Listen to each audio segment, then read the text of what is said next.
Hey guys, and welcome back to How Logical. In this tutorial, we're gonna look at how to delete your chats in your Badoo account. Now let's begin.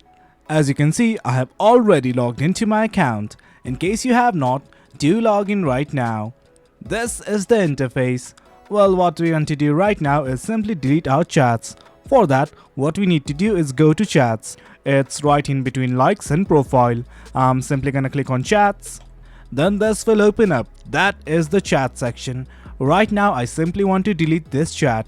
Now what we can do is simply click on the edit button that you'll find at the top right. Here's the edit button right here, simply click on it. Now this will open up. It says delete selected. Select the chats that you want to delete. Right now I want to delete this chat, so I'm gonna click on it and then I'm gonna click on delete selected. Now this will pop up and it's giving me two options, whether I want to block and report or delete message. Well, the choice is up to you whether you want to delete message or block and report. Right now we're looking on how to delete the message, so let's click on delete message. And guys, there you go, the chat has been deleted. It's as easy as that. Well guys, that's it. That's how you delete chats in Badoo. Hope you guys found this video informative, and for more content like this, do remember to hit like, share and subscribe. Your support fuels us. Until next time, thank you.